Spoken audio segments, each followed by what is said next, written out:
Good morning students. आज हम company लेखों में वही जो अल्प अभिधान से संबंधित प्रश्न बनाएंगे, अंशों का निर्गमन करेंगे। तो प्रश्न पर ध्यान दो। लकेश लिमिटेड की अधिकृत पूंजी 5 लाख रुपया है जो 20 रुपये वाले 25,000 अंशों में विभक्त है। ये पहला सेंटेंस दिया है। अभी जिस प्रश्न में अधिकृत पूंजी दी जाती है उस प्रश्न में वैसे चिट्ठा बनाने के लिए बोला जाता है, परंतु चिट्ठा भी अभी परीक्षा में चिट्ठा भी ज़्यादातर बनाने के लिए नहीं कहा जाता। और ये जो अधिकृत पूंजी का उल्लेख आपने पढ़ा है, कंपनी निर्माण के समय प्रवर्तक के द्वारा पार्षद सीमा नियम बनाया जाता है और अधिकृत पूंजी अर्थात कंपनी के जीवन काल में जो अधिकतम पूंजी है उसका वर्णन कहाँ पर रहता है? पार्षद सीमा नियम के पूंजी वाक्य के अंतर्गत दिया जाता है। और इसी कारण से अभी ये जो अधिकृत पूंजी का हमें ये जो अंश निर्गमन के संबंध में प्रविष्टियां करते समय कोई आवश्यकता नहीं है। आपको सिर्फ कितने अंश कंपनी ने जनता में निर्गमित किए हैं इस सेंटेंस पर ध्यान देना है, और जनता से कितने अंशों के लिए आवेदन प्राप्त हुए इस सेंटेंस पर आपको विशेष ध्यान देना है। तो पहला सेंटेंस आपका हो गया, अधिकृत पूंजी के बारे में वर्णन था। दूसरे सेंटेंस में बोला गया है कि कंपनी ने 20,000 अंशों के लिए कंपनी ने 20,000 अंशों को जनता में निर्गमित किया है। तो कंपनी 20,000 अंशों को जनता में निर्गमित करना चाह रही है और राशियाँ जो है वह आवेदन पर 3 रुपया प्रति अंश है, आवंटन पर 7 रुपया प्रति अंश और प्रथम याचना पर 5 रुपया प्रति अंश है और अंतिम याचना पर भी 5 रुपया प्रति अंश है।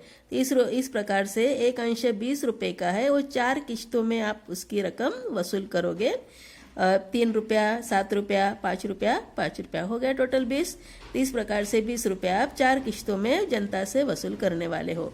फिर उसके बाद वाला सेंटेंस है कि जनता से 18,000 अंशों के लिए आवेदन पत्र प्राप्त हुए। अभी ध्यान पूरा देना है। 20,000 अंश कंपनी निर्गमित करना चाह रही है, परंतु जनता से कितने आवेदन आ चुके हैं? 18,000 आवेदन आ चुके हैं। और इसी कारण से इसी जो भी संख्या की कमी है, यहाँ पे आवेदनों की संख्या कैसी है? कम है। 20,000 अंश कंपनी बेचना चाह रही है और आवेदन आ रहे हैं जनता से। कितने अंश खरीदने के लिए आवेदन आ रहे हैं? 18,000 अंश खरीदने के लिए आवेदन आ रहे हैं। और इसी कारण से इस प्रकार की जो भी दशाएं हैं उसको हम अल्प अभिदान की दशा कहेंगे। अर्थात कम आवेदन आते हैं तो हमें पूर्ण आवेदन स्वीकार करने पड़ते हैं और सभी आवेदनों को स्वीकार करते हुए सभी को अंशों का आवंटन करना पड़ता है। अगर अधिक आवेदन आते हैं तो उस समय आनुपातिक आवंटन या तो कुछ आवेदनों को निरस्त किया जाता है, अस्वीकार किया जाता है। परंतु यहाँ पे अस्वीकार करने का प्रश्न ही नहीं आएगा। जितने आवेदन आते हैं उतने को स्वीकार करना पड़ेगा, क्योंकि कंपनी तो ज़्यादा पूंजी एकत्रित करना चाह रही थी परंतु जनता से कम आवेदन आए हैं, इसलिए कम पूंजी अंश पूंजी के माध्यम से कंपनी को प्राप्त होगी। और इसीलिए अभी आपकी सभी प्रविष्टियां इस प्रश्न में 18,000 अंशों के लिए रहेगी, सिर्फ पहली प्रविष्टि छोड़कर। तो 18,000 अंशों के लिए आवेदन पत्र प्राप्त हुए हैं, सभी राशियां समय पर प्राप्त हो गई है। कंपनी की पुस्तक में आवश्यक प्रविष्टियां दीजिए। तो ये अल्प अभिदान से संबंधित प्रश्न है। अल्प अभिदान को अंडर सब्सक्रिप्शन करके बोलते हैं, अर्थात आवेदन कम आना, उस कंडीशन को अल्प अभिदान करके बोला जाएगा।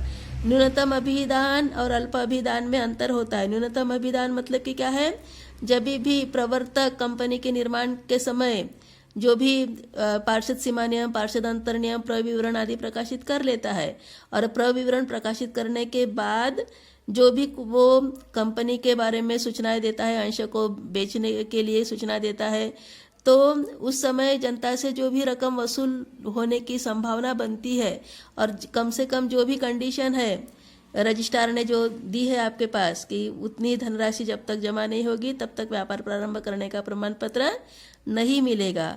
तो उस समय की जो कंडीशन है रजिस्ट्रार ने जो आपके सामने रखी है, उस कंडीशन को पूर्ण करने के लिए जो भी पर्याप्त पूंजी चाहिए उसको न्यूनतम अभिदान करके कहते हैं। तो न्यूनतम अभिदान ये अल्प अभिदान नहीं होता, अल्प अभिदान अलग है, न्यूनतम अभिदान अलग है। न्यूनतम अभिदान की आवश्यकता आपको व्यापार प्रारंभ करने का प्रमाण पत्र प्राप्त करने के लिए आवश्यक होता है। और यहाँ पे आप जनता से ज़्यादा जनता को ज़्यादा अंश बेचना चाहते थे परंतु आपको कम आवेदन आए हैं, तो उस स्थिति को हम अल्प अभिदान करके शब्द देते हैं, अंडर सब्सक्रिप्शन। तो ये अंडर सब्सक्रिप्शन क्या होता है उसका भी आपको ठीक से डिटेल वर्णन करके समझ लेना है। तो ये प्रश्न इस प्रकार का दिया है, प्रश्न समझ में आ गया होगा। अभी एक एक प्रविष्टि करते हैं। तो सभी प्रविष्टि 18,000 अंशों के लिए होगी, ऐसे तो आपको मैंने बता दिया है, परंतु पहली प्रविष्टि कंपनी ने हाँ, पहली प्रविष्टि नहीं, क्या बोलते हैं, 18,000 अंशों के लिए सभी प्रविष्टियां होगी। आवेदन ही आपके पास कम आए हैं तो 18,000 अंशों के लिए ही सभी प्रविष्टियां होगी। एक भी प्रविष्टि 20,000 अंशों के लिए नहीं होगी। कंपनी चाह रही थी 20,000 अंशों के लिए आवेदन प्राप्त करना, परंतु जनता ने सिर्फ 18,000 अंशों के लिए ही आवेदन दिए है और इसी कारण से पहली प्रविष्टि हो चुकी है bank account debit to share application account 18,000 अंशों के लिए। 18,000 अंशों के लिए 3 रुपए की दर से आपका आवेदन राशि प्राप्त हो जाएगी। 54,000 रुपये आपको मिलेगा बिंग एप्लीकेशन अमाउंट रिसीव। ठीक है, बैंक खाता डेबिट अंश आवेदन खाते से। फिर उसके बाद ये जो अंश आवेदन पर जो प्राप्त राशि है वह अंश पूंजी खाते में स्थानांतरित करने के लिए दूसरे नंबर की प्रविष्टि करोगे। अंश आवेदन खाता डेबिट अंश पूंजी खाते से। जो भी रकम आपको आवेदन के समय मिली थी उसी रकम का अंश पूंजी खाते में स्थानांतरण होगा। फिर उसके बाद तीसरी प्रविष्टि जनता को आवंटन की सूचना देनी है। तो जनता को आवंटन देय होने की सूचना अगर आप देते हो तो उस समय प्रविष्टि करोगे अंश आवंटन खाता डेबिट अंश पूंजी खाते से। यहाँ पे 7 रुपए की दर से 18,000 अंशों पर आवंटन देय होगा। 18,000 गुना 7 1,26,000 रुपया ये आपकी मांग है, ड्यू हो चुका है, देय हो चुका है, इसलिए स्पष्टीकरण लिखेंगे आवंटन रकम देय होने हेतु। फिर उसके बाद चौथे नंबर पे की प्रविष्टि होगी बैंक खाता डेबिट अंश आवंटन खाते से। Bank account debit to share allotment account. जो भी अमाउंट आपने मांग की थी, देय हुई थी, वही अमाउंट आपको, वही रकम आपको प्राप्त हो जाएगी। तो 4 प्रविष्टियां हो गई। उसके बाद 5वीं प्रविष्टि याचना की फर्स्ट कॉल है, प्रथम याचना की देय तिथि आएगी और इसलिए प्रथम याचना देय होने के लिए प्रविष्टि करोगे अंश प्रथम याचना खाता डेबिट अंश पूंजी खाते से। यहाँ पे 5 रुपए की दर से 18,000 अंशों पर याचना प्रथम याचना देय होने हेतु 90,000 रुपए की याचना देय होगी। फिर उसके बाद जो याचना देय हुई है सभी रकम यथा समय प्राप्त हो रही है आपको और इसी कारण से 6वें नंबर की प्रविष्टि बैंक खाता डेबिट अंश प्रथम याचना खाते से। Bank account debit to share first call account. जो भी रकम मांगी थी वही रकम मिल जाएगी। फिर 7वें नंबर पे दूसरे नंबर की याचना देय होगी, इसलिए अंश द्वितीय और अंतिम याचना खाता डेबिट अंश पूंजी खाते से। क्योंकि द्वितीय याचना है, अंतिम याचना है, उसके बाद अभी कोई याचना नहीं बची है, इसलिए दूसरी याचना ही क्या है, अंतिम याचना है। इसलिए 7वें नंबर की प्रविष्टि में आप लिखोगे अंश द्वितीय एवं अंतिम याचना खाता डेबिट अंश पूंजी खाते से। द्वितीय याचना की दर 5 रुपया है। 18,000 अंशों पर 5 रुपये की दर से द्वितीय या अंतिम याचना देय होने हेतु being last call amount due करके लिखोगे। वहां पे गलत आ चुका है शब्द, फर्स्ट कॉल अमाउंट ड्यू करके लिखा है, उसका आपको लास्ट या तो फाइनल कॉल लिखोगे। ठीक है, तो इस टाइप का ये 90,000 की 7वें नंबर की प्रविष्टि में थोड़ा सा प्रिंट मिस्टेक है, वहां पे उसको सुधारना। फर्स्ट की जगह पे फाइनल चाहिए।